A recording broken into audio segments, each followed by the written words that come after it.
la caligrafía medieval básicamente aparece después de la caída de la antigua Roma, del Imperio Roma.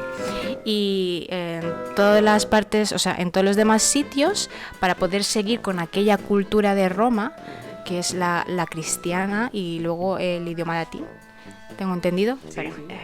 Tengo muchas dudas, o sea que a lo mejor me veréis con cara de dudas constantemente porque no lo conseguí, ¿cómo se dice?, informarme al 100% bien. Pero eso, al final, para mantener esta cultura, se trajo la caligrafía romana a todos los diferentes sitios, en el imperio de Carlomagno, tiene también como referencias bizantinas, irlandesas, o sea, es una mezcla de todos los sitios, pero que proviene de la antigua Roma. Pues por ejemplo, esa es la insular, vale. El manuscrito insular, ¿vale? Que si os fijáis tiene estos como, creo que solo trabajaban en mayúsculas en esta época. Joder, era bonita, O sea, me refiero... Tiene referencias irlandesas. Bueno, nada, pues sí, es verdad. Esta lo que has dicho tú de las irlandesas, me recuerda mucho por el tema de que es bastante como una O, básicamente. Y en las letras irlandesas son bastante parecidas a estas, sobre todo por el tema de que son muy redondas, muy abiertas. Hostia, no lo sabía. Sí. Según esto dice, sus letras eran ágiles y puntiagudas. El trazado es sencillo pero parsimonioso, con largas ascendentes y descendentes, empleando frecuentes abreviaturas.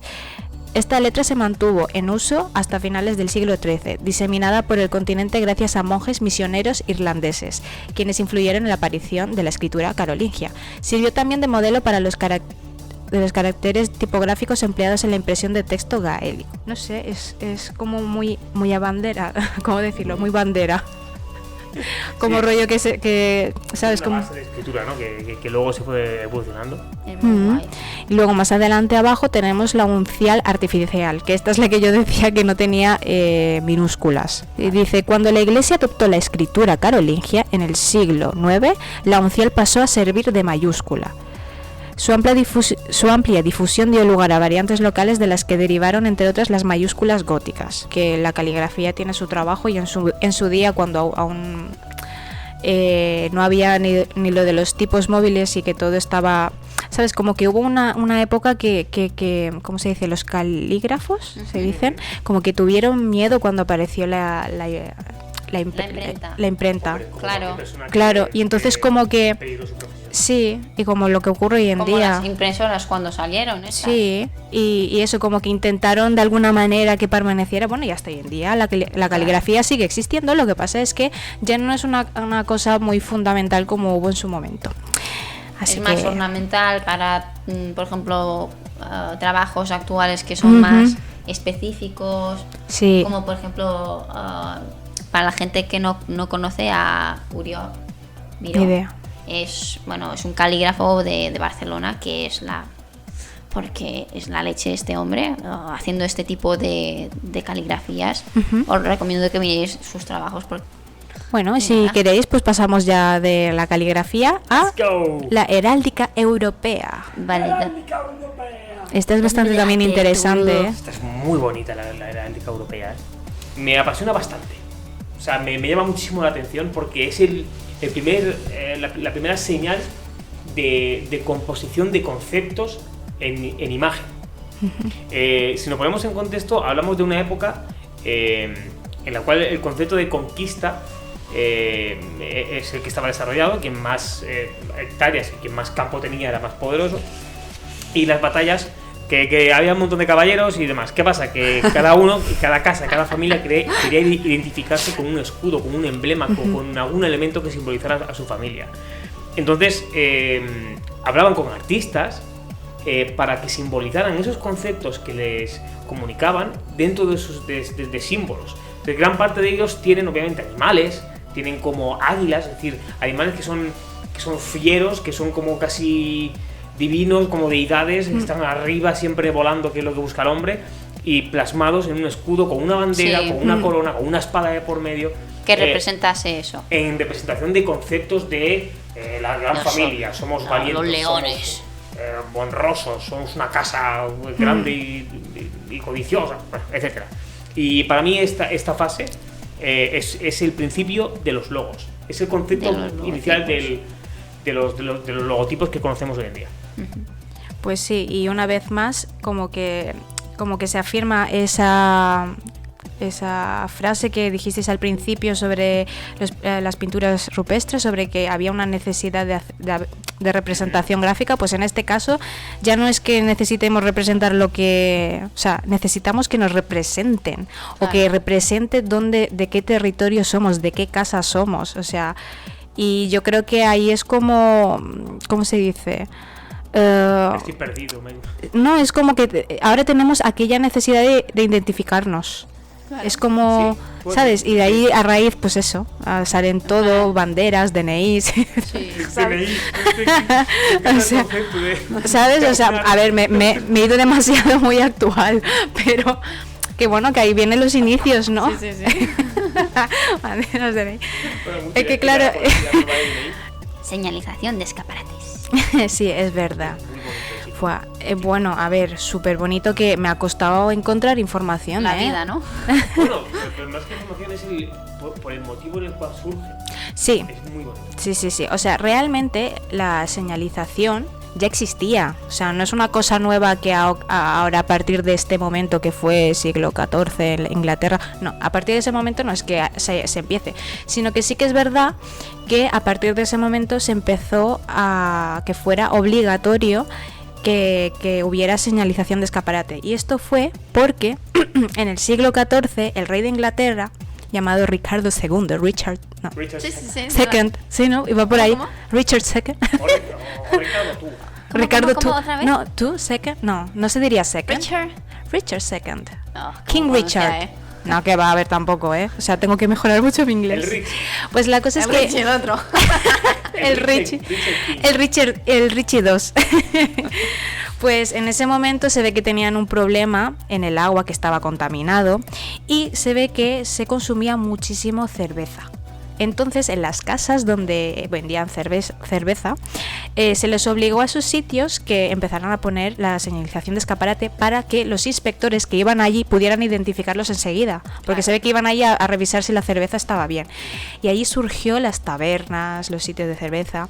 Entonces, a partir de ese momento, todos los demás negocios dijeron, pues mira, pues yo también voy a ponerlo. Y como que poco a poco los demás negocios empezaron a poner sus propias, ¿cómo se dice?, señalización. Y después esto se fue extendiendo por toda Europa. Y como podéis ver allí en la pantalla, hay muchos tipos de señalización. O sea, en este momento no sé, utilizaban imágenes, utilizaban caras, incluso a veces se utilizaban adivinanzas, que no he llegado a encontrar una, pero mola. Simplemente para destacar y llamar la atención de la gente.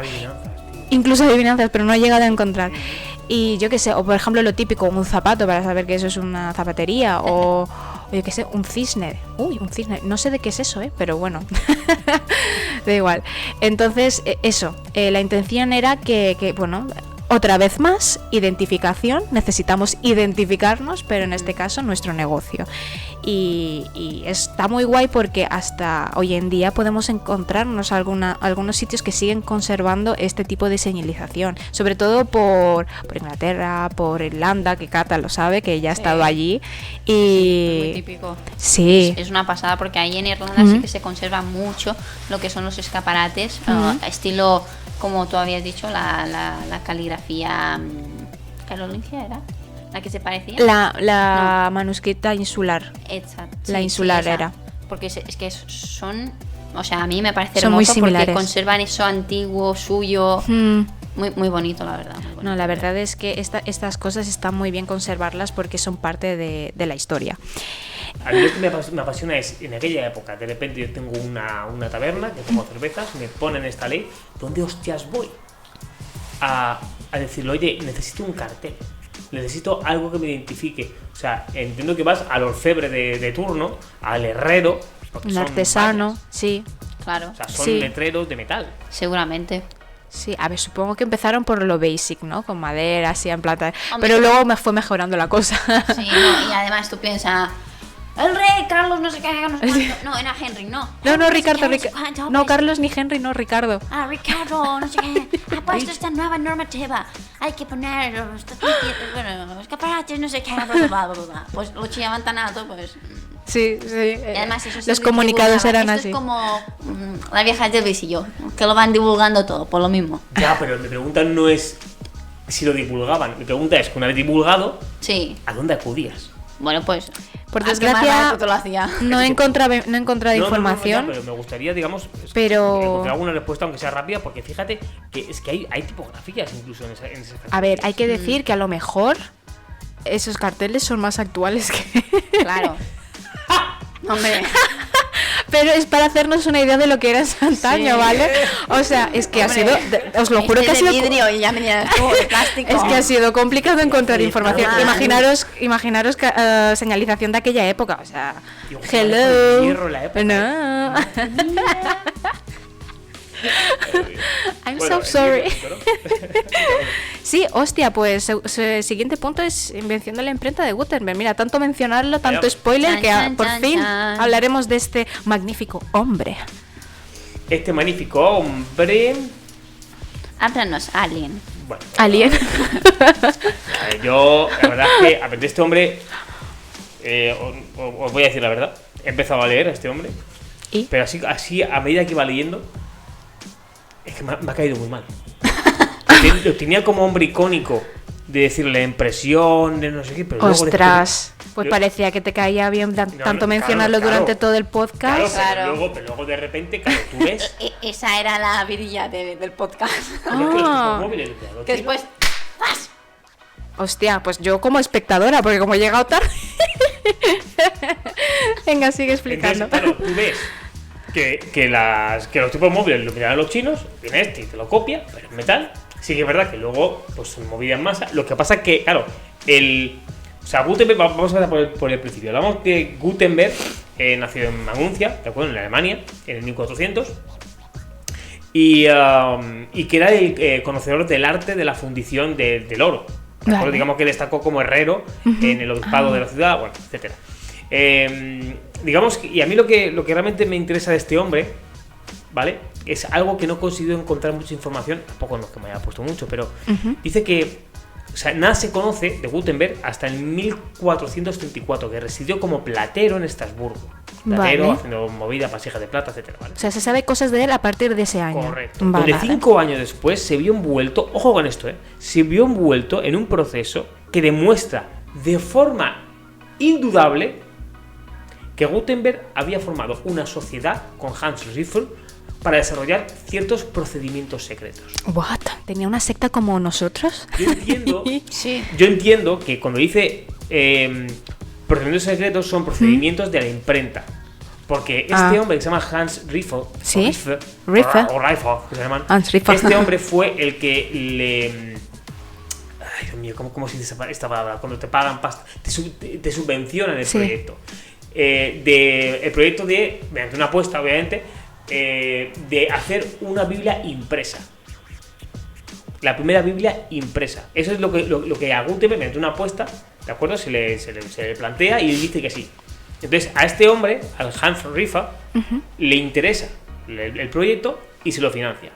¿De acuerdo? Entonces, yo entiendo que cuando dice aquí desarrollar ciertos procedimientos secretos, entiendo que son que le damos Vale. aquí encubierta, tipo móviles, Claro. esta movida, no sé qué, porque Vale. es como al nivel de traducción, al nivel de traducción es como la invención del es como si te hablo de Facebook en el 2007 o 2005, ¿sabes? Una red social, no sé qué, es mega puntero, pues en la época a lo mejor pasa igual. Claro. Sí. De hecho, Gutenberg no consigue hacer la primera Biblia por él mismo. De hecho, al final es creo que es sobrino o un familiar de este hombre, de Hans Riffel, quien lo mete en la sociedad o en el proyecto echando a Gutenberg. Y Gutenberg, en la puta miseria más absoluta, Hostias. que no tenía ni para comer, empezó a divulgar esos secretos de cómo hacer la imprenta para conseguir algo de comer. Madre O mía. sea, es tu puta idea y encima fracasas. Yo lo siento mucho, pero es que esto no me gusta nada. Como es tu idea y encima Ay, pero fracasas. a mí me sabe mal por A mí este también. hombre. A ver, papel. A ver, te han echado de tu propio... Es como... Tú no has estado allí, no sabes qué...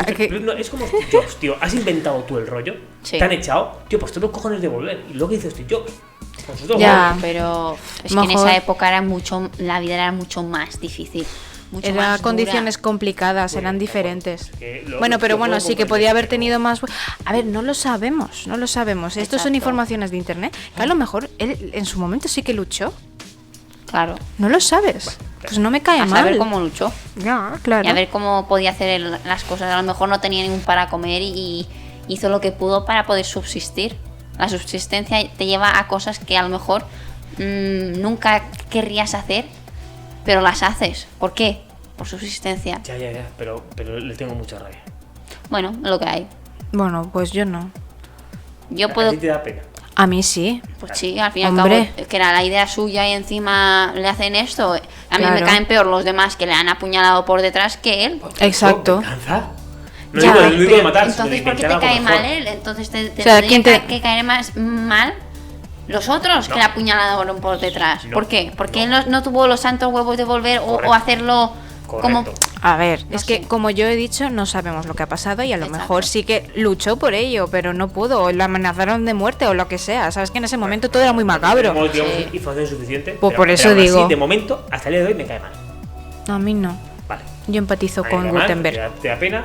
Que a mí, que yo también he Apoyamos tenido... a Gutenberg. Claro, a ver, ¿cuántas veces has tenido alguna idea y te la han quitado? Toma. Oye, Sí. Sí. Bueno, a lo mejor a ti no te ha pasado. al revés. He tenido muchas ideas y ya están inventadas. Pues no, yo por ejemplo he tenido muchas ideas y me las han tirado a la basura. ¿Te las han tirado o te las han quitado?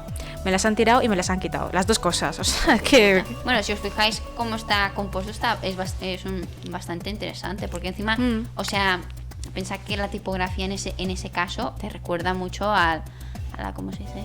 ¿Cuál? A la gótica. La Sí, gótica. me sorprendió, simplemente, no sé. Era una cosa que quería destacar. Y después, que era todo a columnas, no era en plan, ¿cómo se dice?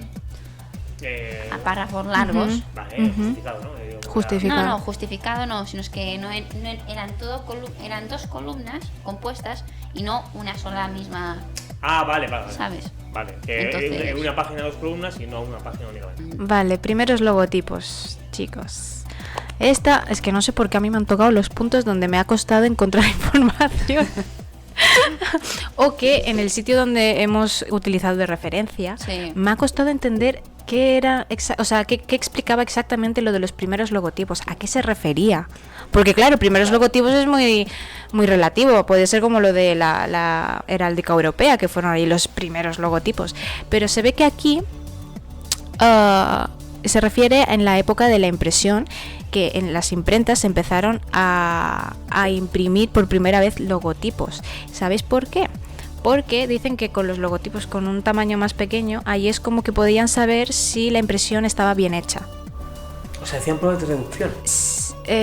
Bueno, no pruebas de reducción. O sea, si veían que su logotipo estaba bien impreso, como podéis ver ahí hay como un libro en la pantalla, hay como un libro y abajo hay como Y la una marca.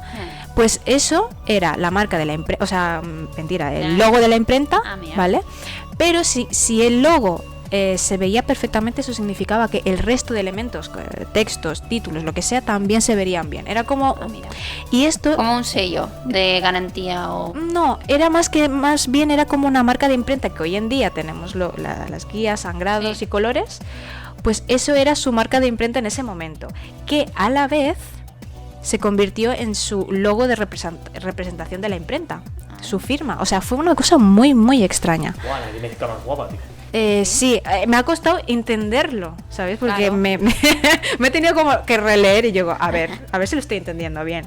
Pues esto fue la razón, o sea, principalmente fue para eso, para que sus impresiones estuvieran bien y se vieran bien, y luego ya de paso crear un logo que represente a cada imprenta o el autor del libro, de lo que sea. Y bueno, y en principio los logotipos solo se imprimían, pero para ellos, ¿sabes? No era para los demás, o sea que de momento para eso. Sí, aquí dice, un medio para mostrar su habilidad de impresión.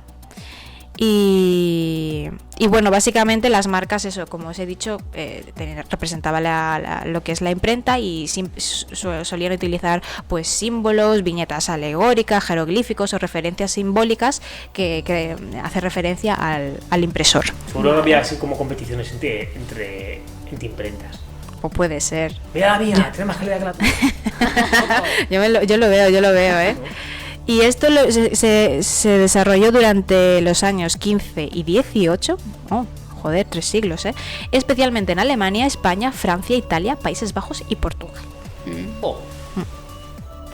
Que bueno, hoy en día, a ver, ya no es muy útil y se utilizan como elemento decorativo, artístico o tradicional de la tipografía. Es decir, si encontramos un libro así impreso es muy difícil, encontrar. Un día habría que ir a la biblioteca y buscar a ver si hay algún sello de la imprenta o algo así al principio. Ahí sabremos la calidad de la impresión del libro. A ver cómo lo... Primeros anuncios impresos. ¿A quién le tocaba este punto? Bueno, este punto creo que era un poco... Sí, pero yo no me acuerdo. Este común, mira, sí, me acuerdo. ¿Sí? Un poquito creo. Sí. Venga, va. En este punto, básicamente, o sea, tiene algo que ver el punto anterior, porque esa misma mecánica que utilizaban de imprimir los logotipos dentro de papeles, luego ya lo utilizaban, digamos, a modo profesional. ¿Vale? Ya periódicos ponían anuncios directamente de otras personas y bueno, anunciaban todo tipo de medicinas, todo tipo de productos y demás, mediante una técnica utilizada que era la litografía. Vale. Entonces, la litografía, supongo que habéis escuchado hablar de ella o que nos escuche, si escucha alguien. ¿Tú estás viendo stream? Bueno, de momento, a ver, espera. Hay 3 personas. Yo veo el stream, el stream sí. y tú ves el stream. Pues se nos quedamos nosotros. No sé. Ventu nos ha dejado. No, Ventu. No, Nefitza aún sí. No, está aquí. Gracias por estar ahí. Uy, pues entonces, claro, porque yo no he iniciado sesión, ya no sé hablar, madre mía. Por lo tanto, vale, o sea que no. Bueno, pues entonces, claro, la litografía. ¿Qué ocurre? Que las impresiones antiguas, cuando tú querías, con la imprenta de Gutenberg, querías imprimir una ilustración mediante una publicación, era muy costosa. Tenías que hacer elementos de grabado con gubias en relieve para hacer una única imagen. Entonces, claro, aquello era un gasto de artesanía y de tiempo, y luego aparte lo hacías y aquello se tiraba. No se lo utilizaba. Entonces buscaron una sustitución que era la litografía mediante compuestos químicos. Para no enrollarme mucho, cogían básicamente lo que es un dibujo y ese dibujo lo copiaban encima de esa piedra con un lápiz muy especial, que era un lápiz que tenía un bastante porcentaje de grasa. Entonces luego le echaban encima todo tipo de productos como no me acuerdo cuáles eran. Aguarrás puede ser. ¿Sí? Había otros productos, bueno, sí. Le echaban como unos productos que lo que hacían eso era que la grasa del lápiz lo absorbía, ¿vale?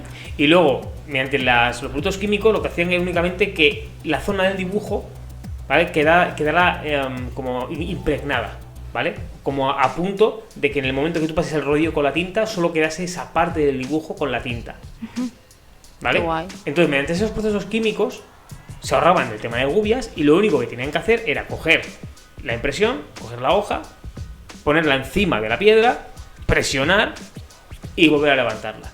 Y así tantas veces como quisieran. Se acaba la tinta, rodillo de nuevo, el compuesto químico absorbe la tinta y pim, y así todo el rato. Y es mucho más rápido que hacer un diseño con gubias. Claro. Entonces aquí te habla sobre el tema de la litografía. Os lo digo por experiencia que trabajar mediante gubias y hacer estampación es súper complicado y es un proceso, pero mola un montón. Hay que decirlo, que mola un montón. Mola a nivel personal, pero en el momento que quieres hacer algo profesional por el medio tienes que rendir, tienes que crear algo que te cunda. Es que es un proceso bastante largo. Sobre todo si quieres añadirle colores, tienes que tener en cuenta muchas cosas de la ilustración, de lo que, ¿sabes? Trabajar con colores CMYK. lo que tú has dicho de aquella, ¿cómo se dice?, de mezclas de pintura para que absorba bien y que se entinte bien, utilizar un tórculo para una buena presión y una... ¿Tórculo? Un tórculo es básicamente una máquina grande, bueno, no es una máquina, es como un rodillo grande, Sí. ¿vale? Que tú pues pasas ahí por debajo lo que sí, tú ya me vas a acuerdo. imprimir y luego tú con el rodillo vas pasando ahí y eso va rodando para que la tinta se pase bien al papel. El tórculo también lo utilizan, ¿eh?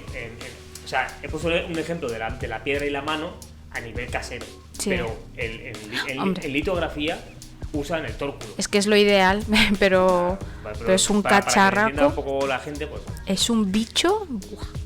Una cosa muy grande. Bueno, venga, sigamos. Y luego el siguiente punto creo que viene la cromolitografía, me parece. Vale, que esto tengo entendido que es impresión ya en cartelería de color. ¡Wow, qué bonito! Correcto, que Sí. aquí básicamente es la misma mecánica que hemos explicado antes. Sí. Lo que pasa es que el rodillo, en vez de pasarlo únicamente en tinta negra, Vale. lo pasaban en diferentes colores y con diferentes piedras. Ah. ¿Vale? Entonces ya pam, pam, pam, y tú hacías uno, otro. O sea, que he y hecho un otro. poco de introducción a la cromolitografía, ¿no? Porque Sí. es lo que... No, porque es como CMYK. Claro, pero, Exacto. Sí. pero tú fíjate con ese Que- proceso de litografía, porque te hablo que yo lo he explicado en 2 minutos, pero te hablo que es un proceso de meses incluso Me para imagino. llegar a ese tipo de Hombre, detalles que están viendo en y pantalla. piensa que Es una todo pasada. Piensa que después todo tiene que, ¿cómo se dice? Encajar. Perfectamente para que Sí, los sí, sí. colores no salgan en plan el azul por aquí un poquito y Sí. parezca que salga borroso, que a veces pasa. Sí. A veces en pasa. las letras actuales aún y Hay todo. como una doblez. Sí. En parece- los cómics también ocurre. Sí, Como que hay como que se ve borroso porque la tinta no se llega a ajustar bien. como el efecto 3D. Sí, Sí. sí, sí, Sí. sí. O el efecto ese glitch que los colores como que se hacen Exacto. así. Eso. Sí, Pues es que es muy complicado, pero es que encima con los detalles, yo sigo pensando que antes se lo curraban tanto todo. También creo que por falta de material o falta de técnicas o de normal que en su día se currasen un montón las cosas y ahora Bueno, estamos yo como creo que El más... pensamiento sigue siendo el mismo que el de ahora. No, claro. Ahora tú dices, mira cómo se ocurrió antes y mira ahora, pero dentro de, no sé, 80 años van a pensar lo mismo de nosotros. Los Claro. putos retrasados ahora y nosotros ahora Oh, no. que lo tenemos en casa. ¿O no? No lo sé. No lo sé, pero piensa que, o sea, tú cuanto mejor haces tu trabajo, o sea, cuanto más tiempo le dediques o más tal, más perfecto sale. Entonces, bueno, depende de quién. Ujú. Pero tú cuanto más le dedicas más horas, cuantas más horas le puedas dedicar Ujú. a eso que estás haciendo para hacerlo perfecto y pulido, entonces sacas un resultado mucho mejor, ¿sabes? Ujú. Igual que en la imprenta. En la imprenta muchas veces actualmente tú cuando haces un libro no haces una prueba, haces millones de pruebas y sacas mucho papel, tienes que tirar mucho papel, pero hasta que sale perfecto. Entonces yo creo que el procedimiento puede ser el mismo tanto para hacer una marca como para hacer cualquier cosa, pero depende del tiempo que te den, de muchas cosas que se tienen que tener en cuenta, que hay gente que actualmente no le da importancia y hay gente que le da importancia para que el resultado sea ese que ellos esperan de nosotros o de quien sea. No. Claro, a lo que vengo a decir es que si yo en esa época yo no conozco otra herramienta y estoy trabajando con los últimos avances tecnológicos a nivel de impresión, para mí eso no es gasto de tiempo, pero yo soy consciente. O sea, no conozco otro Manera. sistema que diga, menos tiempo, joder, estoy perdiendo el tiempo. No tengo esa sensación porque solo conozco esto y solo hay esto Ya. actualmente en mi época. O sea que el gasto de tiempo Pero es bueno. excesivo ahora, pero antes no. Yo creo que a medida que vayamos estudiando más sobre la historia del diseño, porque evidentemente no lo vamos a decir todo hoy, no da tiempo, pero llegará yo estoy seguro que habrá en alguna tendencia artística o movimiento artístico donde veremos, hostia, qué guay, hostias, estos que bien se lo han montado, ¿no? O como que lo han pensado bien. Claro. Yo creo que no siempre será eso. No sé lo que estaba diciendo Sí, ya. hay que tener en cuenta que el conocer el pasado es el camino perfecto para poder realizar cosas nuevas. Porque Sí. todos Ahí esos está. problemas que tú has tenido anteriormente en tu vida, Alguien los ha tenido atrás. correcto, Seguro. ahí están los libros. Entonces, el libro es una historia. Viene muy bien recordarla para saber qué es lo que se ha inventado, y por mejorar. Claro, obviamente y por mejorar. claro, para avanzar. Hay que conocer tu pasado para poder seguir avanzando. Correcto. Y no chocarte con las piedras 2 veces o 3. Me has estropeado la frase, que estábamos ya terminando, que ya son y 34. Que se cierre. Claro. Vale, me gustaría decir una cosa. Sí, claro. Ya para acabar. Que antes lo he dicho. Sí. Con esto, por mi parte, ¿vale? Damos como terminado lo que es la introducción a la historia del diseño gráfico Sí. y nos encontramos en la época industrial. Pero eso no significa que hablemos en el próximo capítulo de la época industrial. No, lo que pasa es que a raíz de aquí Mm, han surgido una cantidad de cosas tan chulas. Exacto, que ahí ya pues sería coger una tendencia artística y estudiarla a fondo Sí. y no como hoy que, bueno, que ha sido bastante Un interesante. repaso genérico. Exacto, pero ha sido muy, muy interesante. Yo desde mi trabajo os escuchaba, chicos. Y me partía el culo mientras hacía en el último momento una entrega y yo... ay, ay. Vale, pues entonces en el próximo programa hablaremos de una tendencia artística, entiendo, que no sabemos cuál todavía. O no, no lo sabemos, Bueno, chicos. lo dejamos ahí en el aire. Dejamos en el aire, sí. Bueno, como las moscas, que vamos a la mierda, estamos muy cansados, chicos y chicas. Me sabe mal, pero sí, y además que dentro de media hora toque de queda. Sí. Bueno, pues nada. Así que nada, A ver, chicos. La próxima vez iremos un poco más temprano y un poco más tranquilos. Mira. Y con una cervecita. Netflix ha dicho algo. ¿Qué ha dicho? Un detenimiento resumen de los métodos de transmisión de información a medios físicos, impresión y sus utilidades a lo largo de la historia antigua. Y muy instructivo. Enhorabuena, Mosques. Oh, muchas gracias. ¡Qué léxico, Dios mío! ¡Qué bonito! ¿A que sí? ¡Ah, ven tú! ¡Bien por ahí! ¡Vamos! Yay. Venga, hasta el final del programa. ¡Vamos, ven tú! Muchas gracias por quedarte. Bueno, pues nada, chicos y chicas, hasta aquí hemos llegado. Sí. Sí. Muchísimas gracias, Ventu, hombre. Joder, espero que hayáis disfrutado del programa. A Netflix también, a Miguelo V3. Miguel Toff. Miguel Toff. Miguel Toff V3, que fue compañero de Cata. Sí. En Eroski. Ah, vale. No sé por qué pensaba que era Miguel, tu amigo. También. Y yo digo, Hemos tenido ostras. ahí una charla en plan. No, pero Miguel es tan básico que se ponía Miguel Mallorca. Miguel Ay. Palma. Ay.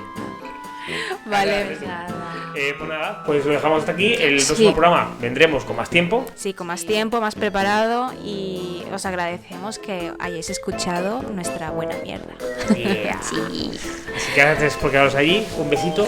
Pasad buena noche. Buenas noches. Estad a salvo. Cuidado con el puto corona. Que hago un puta estampa se acaba ya. Besito. Y buenas noches. Chao.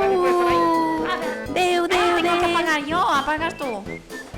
Apagad, apagad. Apagad, apagad.